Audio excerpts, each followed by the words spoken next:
नमस्कार, straight bulletin देख रहे हैं आप। मैं हूं आपके साथ नेहा दुबे। बुलेटिन की शुरुआत करते हैं पटना की खबर के साथ। पटना में जगजीवन राम की पुण्यतिथि के मौके पर आपको बता दें कि ये जयंती के मौके पर बताई जा रहा है कि आज पूर्व उप प्रधानमंत्री स्वर्गीय जगजीवन राम की जयंती के अवसर पर आयोजित राजकीय समारोह में राज्यपाल आरिफ मोहम्मद खान और मुख्यमंत्री नीतीश कुमार ने सर्कुलर रोड, अणे मार्ग और कौटिल्य मार्ग के चौराहे पर व्यवस्थित स्वर्गीय जगजीवन राम जी की आदमकद प्रतिमा पर पुष्पांजलि अर्पित कर उन्हें भावभीनी श्रद्धांजलि दी।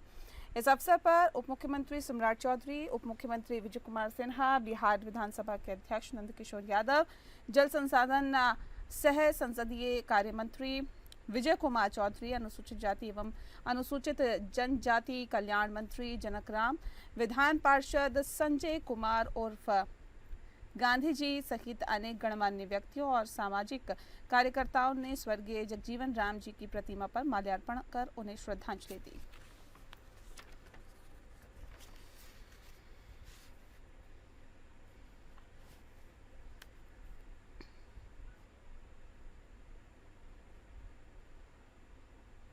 और अगली खबर का रुख करते हैं शराबबंदी के। पटना में यानी कि बिहार में हुए पूरे 9 साल हो गए हैं। बता दें आपको 5 अप्रैल 2025 को बिहार में शराबबंदी के 9 साल पूरे हो गए हैं और ये नीति मुख्यमंत्री नीतीश कुमार की सबसे चर्चित और विवादास्पद पहलों में से एक रही है, जिसे उन्होंने 2016 में लागू किया था। इस फैसले को लेकर जहां एक और समर्थन की आवाजें उठी तो वहीं दूसरी ओर आलोचनाओं का भी सामना करना पड़ा। 5 अप्रैल 2016 को बिहार में शराबबंदी लागू हुई। नीतीश कुमार ने इसे सामाजिक सुधार के एक बड़े कदम के रूप में पेश किया, जिसका मकसद गरीब परिवारों को शराब की लत से बचाना, घरेलू हिंसा को कम करना और महिलाओं एवं बच्चों के जीवन को बेहतर बनाना था। इस नीति के पीछे उनकी प्रेरणा महात्मा गांधी के विचार थे, जो शराब को सामाजिक बुराई मानते थे। बिहार में शराबबंदी से पहले सालाना शराब की खपत लगभग 1000 करोड़ रुपए थी। शराबबंदी के बाद ये अवैध बाजार में सिमट गई और वैध खपत शून्य हो गई। एक सर्वे के अनुसार 70% से ज्यादा परिवारों ने माना कि शराबबंदी से उनकी आर्थिक स्थिति में सुधार हुआ है।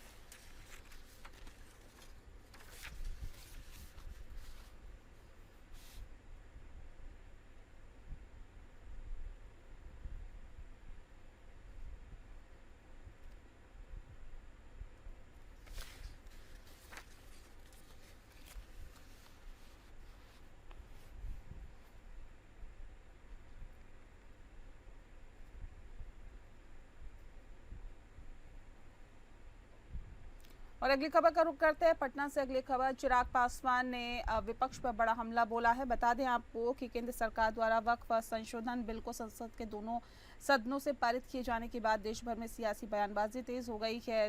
बिल को लेकर विपक्ष सरकार पर हमलावर है। बिहार में विपक्ष के द्वारा बीजेपी के साथ एनडीए के कुछ सहयोगी पार्टियों पर भी निशाना साधा जा रहा है। इस बीच केंद्रीय मंत्री और लोक जनशक्ति पार्टी के प्रमुख चिराग पासवान ने विपक्ष पर करारा हमला बोला है। दिल्ली से पटना लौटते ही चिराग ने कहा कि जब मोदी सरकार ने कोई अहम कानून लाया तब विपक्ष ने बेवजह हंगामा किया। उन्होंने आरोप लगाया कि विपक्षी दल लगातार जनता को भ्रमित करने और खासकर अल्पसंख्यक समुदाय को गुमराह करने का काम कर रहे हैं। यही हाल वक्फ संशोधन बिल का हो रहा है। और उन्होंने आगे कहा कि एनडीए सरकार के पिछले 11 वर्षों में मुस्लिम समुदाय की कोई साथ अन्याय नहीं हुआ है।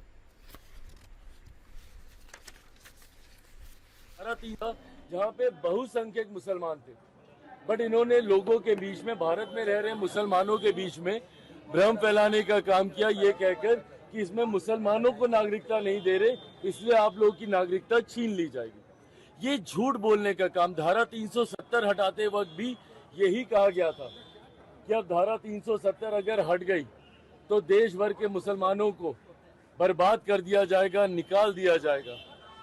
जब राम मंदिर बनने की बात आ रही थी उस वक्त भी कहा गया था कि अगर राम मंदिर बनेगा तो देश भर के मुसलमानों को निकाल दिया जाएगा। सिर्फ झूठ बोलना, फॉल्स नैरेटिव सेट करना।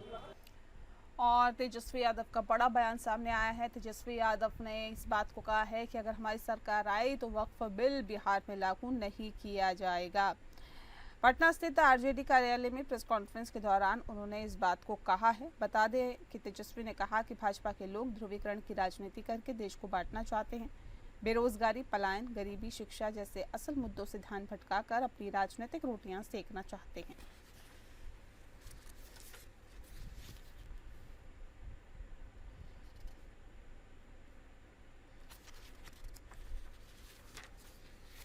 और ये लोग ढोंग कर रहे हैं मुसलमान भाइयों के हितैषी होने का। ये हम सब पूरी देश की न्यायप्रिय जनता जानती है कि असल मुद्दों में से ध्यान कैसे भटकाए, इसलिए जो है ये बिल जो है लाया जा रहा है। हमारी सरकार आने पर किसी भी कीमत पे इस बिल को हम लोग बिहार में लागू नहीं होने देंगे, किसी भी कीमत पर। कूड़ेदान में ये बिल को फेंका जाएगा हमारी सरकार जब बनेगी। और ये लोग ढोंग कर रहे हैं मुसलमान। तो तेजस्वी यादव ने बता दें आपको कि ये बयान दिया है कि अगर हमारी सरकार आई तो वक्फ बिल जो है वो लागू नहीं होने देगी बिहार में। इस बात का जिक्र अब यहाँ पर तेजस्वी यादव करते हुए दिखाई दिए। कूड़े में फेंक दो वक्फ बिल और कूड़े में फेंक देंगे हम वक्फ बिल को। और बता दें आपको कि संसद में दोनों सदनों में ही जमकर हंगामा हुआ था। विपक्ष लगातार इसका विरोध कर रहा है, लेकिन सरकार ने इसे बहुत आसानी से ही पास करा लिया दोनों सदनों में। और ऐसे में अब तेजस्वी यादव, क्योंकि बिहार चुनाव के नज़दीक है और चुनावों को देखते हुए अपने पक्ष में फैसला आए, इसके लिए पूरी कोशिशें कर रहे हैं। और इस बात को उन्होंने कहा कि बिहार में अगर हमारी सरकार आती है तो इस बिल को फाड़ कर फेंक देंगे और बिहार में इसे लागू नहीं होने देंगे।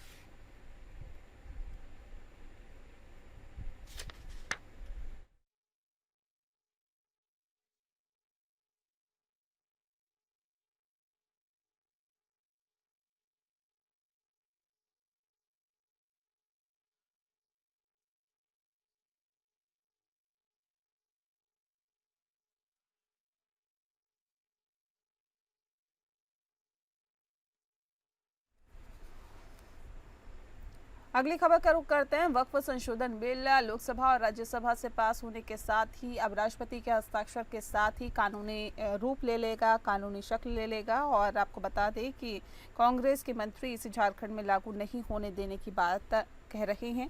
कृषि मंत्री शिल्पी नेहा तिर्की ने कहा है कि एक खास समुदाय के लोगों को टारगेट किया जा रहा है, झारखंड में इसे लागू नहीं होने देंगे। अभी अल्पसंख्यक को टारगेट किया गया, उसके बाद अन्य धर्मों के लोगों को निशाना बनाया जाएगा। और आदिवासियों के ज़मीन पर इस बिल से कोई फ़र्क नहीं पड़ता है। बीजेपी ने नियमों का उल्लंघन किया, पेशा कानून से लेकर लैंड बैंक बनाकर अपने दोस्तों को देने की साजिश की है। तो लेकिन यहाँ के लोगों ने चुनाव में बीजेपी को बाहर का रास्ता दिखा दिया है। अब इनकी कोई दलील नहीं चलेगी।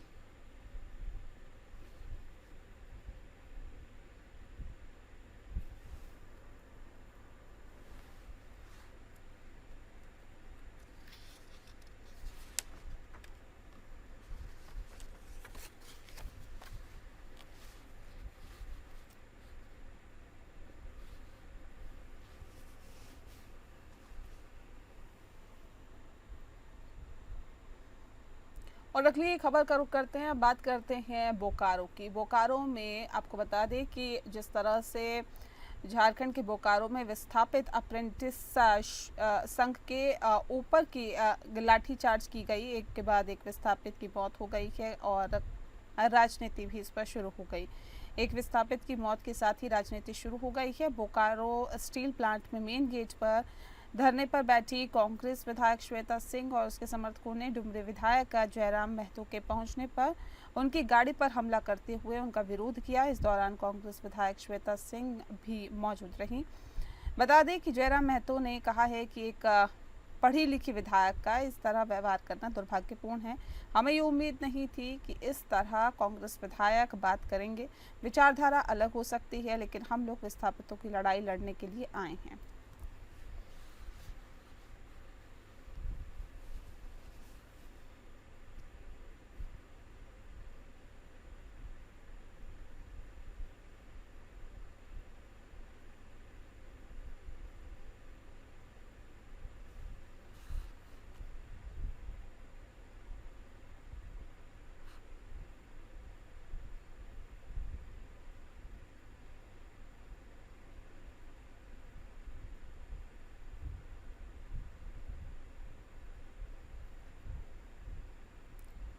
और इसी के साथ रुक रहे हैं एक छोटे से ब्रेक के लिए, जल्द लौटते हैं।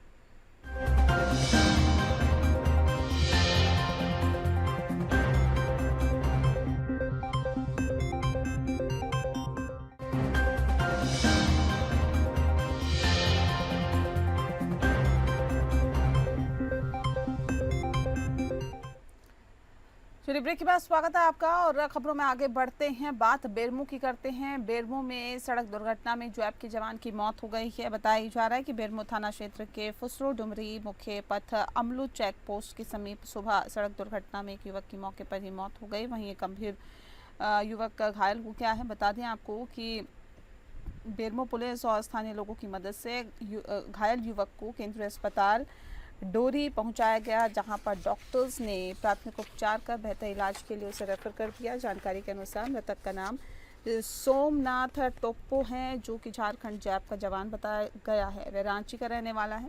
वहीं घायल हेमंत निर्मल टोप्पो भी रांची का ही रहने वाला है। दोनों युवक गिरिडीह ड्यूटी ज्वाइन करने के लिए अलग अलग बाइक से जा रहे थे। इसी दौरान अमलो चेक पोस्ट के समीप मेन रोड पर सीमेंट लदे ट्रक ने जोरदार टक्कर मार दी, जिससे मौके पर ही एक की मौत हो गई और दूसरा गंभीर रूप से घायल है।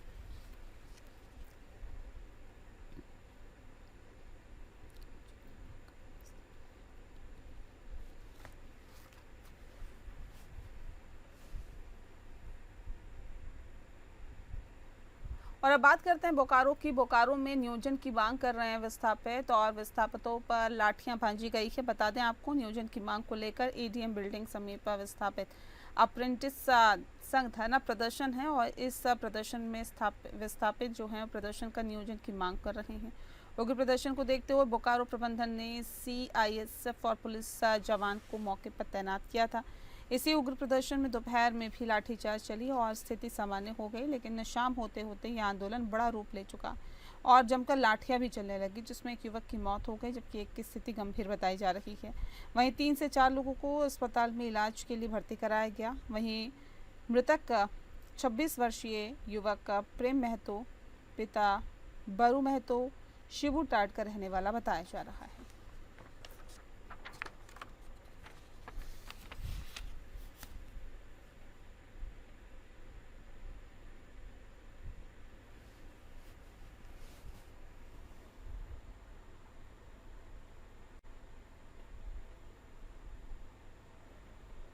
और अगली खबर का रुख करते हैं। छत्तीसगढ़ के दौरे पर केंद्रीय गृह मंत्री अमित शाह है और ऐसे में केंद्रीय गृह मंत्री अमित शाह का स्वागत किया सीएम साई ने।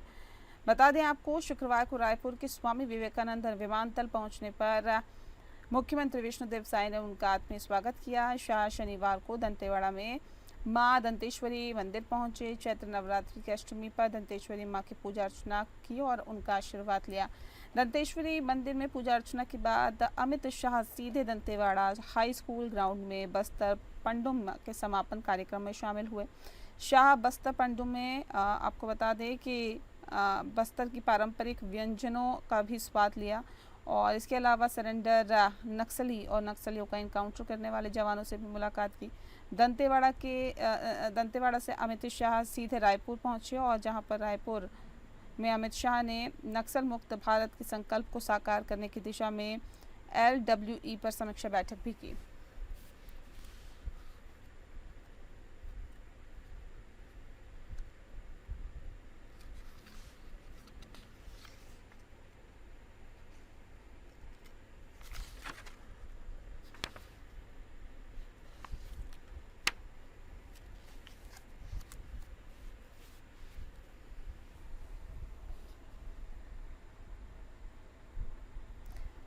और अगली खबर का रुख करते हैं। कुदरगढ़ धाम पहुंचे सीएम साई। बता दें आपको कि यहां पर सीएम साई ने मां बागेश्वरी मंदिर में मां की पूजा अर्चना की और बताया भी जा रहा है कि प्रदेश के मुख्यमंत्री विष्णुदेव साई आज सूरजपुर के कुदरगढ़ धाम पहुंचे, जहां पर कुदरगढ़ महोत्सव के समापन कार्यक्रम में शिरकत की, जहां मां बागेश्वरी की पूजा अर्चना की और जिले में 105 करोड़ रुपए से ज्यादा की राशि की परियोजनाओं का भूमि पूजन और लोकार्पण भी किया। वहीं कार्यक्रम को संबोधित करते हुए बताया कि प्रदेश और केंद्र सरकार सभी घोषणाओं को पूरा कर रही है और शासकीय योजनाओं के लाभ को जन जन तक पहुंचाया जा रहा है। साथ ही प्रदेश में 31 मार्च 2026 तक नक्सलवाद को खत्म करने की बात भी कही गई। वहीं उन्होंने कहा कि नक्सलियों को मुख्य धारा से जोड़ने का काम किया जा रहा है। आने वाले दिनों में नक्सलवाद पूरी तरह से छत्तीसगढ़ से खात्म इसका कर देंगे और प्रदेश स्वर्ग जैसा होगा।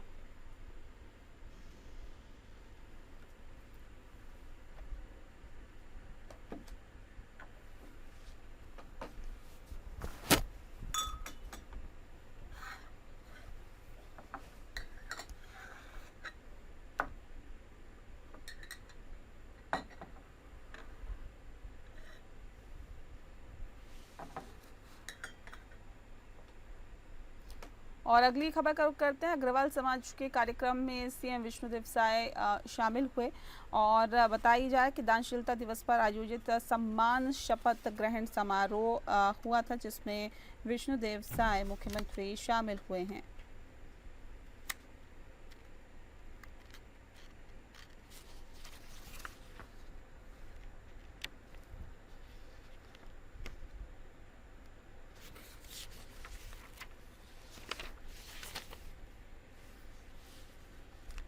तो छत्तीसगढ़ अग्रवाल समाज द्वारा दानशीलता दिवस पर आयोजित हुआ ये खास कार्यक्रम।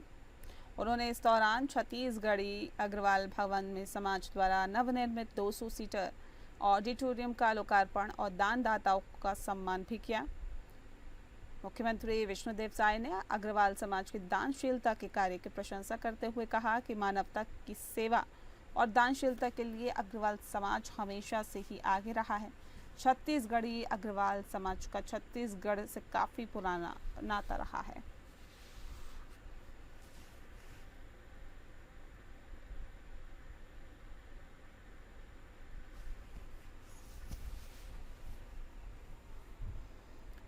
और अब खबर राजधानी रायपुर से। बता दें आपको कि रायपुर में वक्फ संशोधन बिल का स्वागत किया गया। भारतीय जनता पार्टी अल्पसंख्यक मोर्चा के तत्वाधान में राजधानी रायपुर के नगर घड़ी चौक पर संसद में पास वक्फ बोर्ड संशोधन का आतिशबाजी के साथ स्वागत किया गया। इसे गरीब मुस्लिम के हित में उठाया गया एक ऐतिहासिक और क्रांतिकारी कदम बताते हुए मोर्चा की ओर से प्रधानमंत्री नरेंद्र मोदी, केंद्रीय गृह मंत्री अमित शाह और केंद्रीय संसदीय कार्य मंत्री किरण रिजिजू को बधाई दी गई। इस मौके पर मोर्चा पदाधिकारियों और कार्यकर्ताओं ने ना दूरी है ना खाई है, मोदी हमारा भाई है कि गगनभेदी नारे लगाकर मिठाइयां भी बांटी।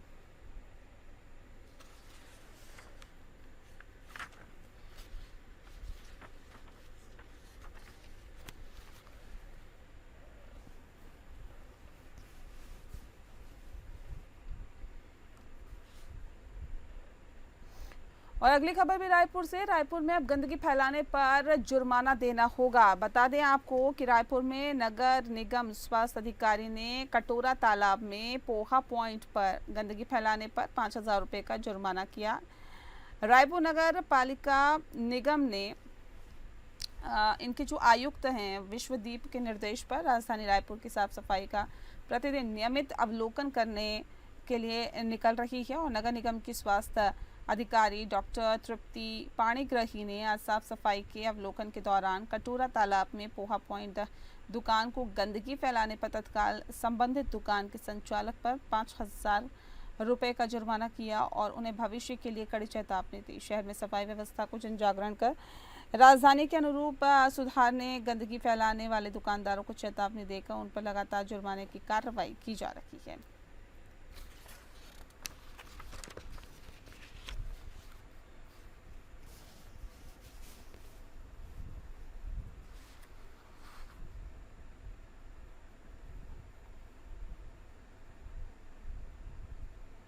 और अब खबर महाराष्ट्र से। महाराष्ट्र में नागपुर पुलिस ने रूट मार्च निकाला। आपको बता दें कि रामनवमी से पहले ये रूट मार्च निकाला गया है। नागपुर में जिस इलाके में हिंसा हुई थी वहां से रामनवमी की शोभा यात्रा जो आएगी। सुरक्षा के लिहाज से शुक्रवार रात नागपुर पुलिस ने रूट मार्च निकाला। पुलिस का ये रूट मार्च पोदेश्वर राम मंदिर, मेयो हॉस्पिटल, मोमिनपुरा, हंसापुरी, गांधी पुतला सराफा, बड़कस चौक, कोतवाली थाना, शिवाजी पुतला होते हुए गणेश पैठ थाने में जाकर समाप्त हुआ। नागपुर के पुलिस कमिश्नर रविंद्र सिंघल खुद कमान संभालते हुए पैदल निकले और शहर पुलिस के सभी डीसीपी, एसीपी, वरिष्ठ अधिकारी, कर्मचारी इस रूट मार्च में मौजूद थे। ये रूट कम से कम 5 किलोमीटर के एरिया में पैदल चला।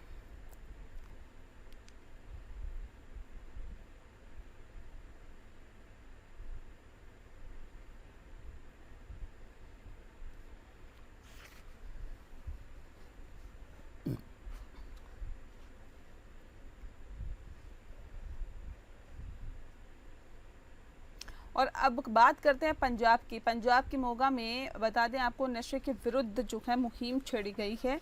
मोगा को नशा मुक्त बनाने के लिए मोगा डिप्टी कमिश्नर सागर सेतिया, एडीसी चारू मीता और नगर निगम मेयर बलजीत सिंह चन्नी की अगुवाई में मोगा नगर निगम में युद्ध नशे विरुद्ध के पर सेमिनार का आयोजन किया गया, जिसमें स्कूली बच्चों ने जहां नशे के कोड़ को खत्म करने के लिए गीत पेश किए तो वहीं नुक्कड़ नाटक का भी आयोजन किया गया।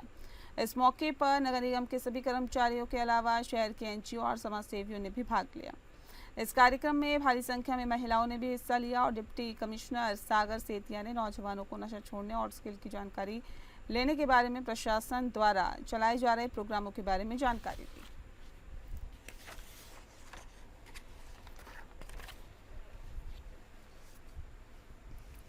और इसके साथ फिलहाल इस बुलेटिन में इतना ही। नमस्कार।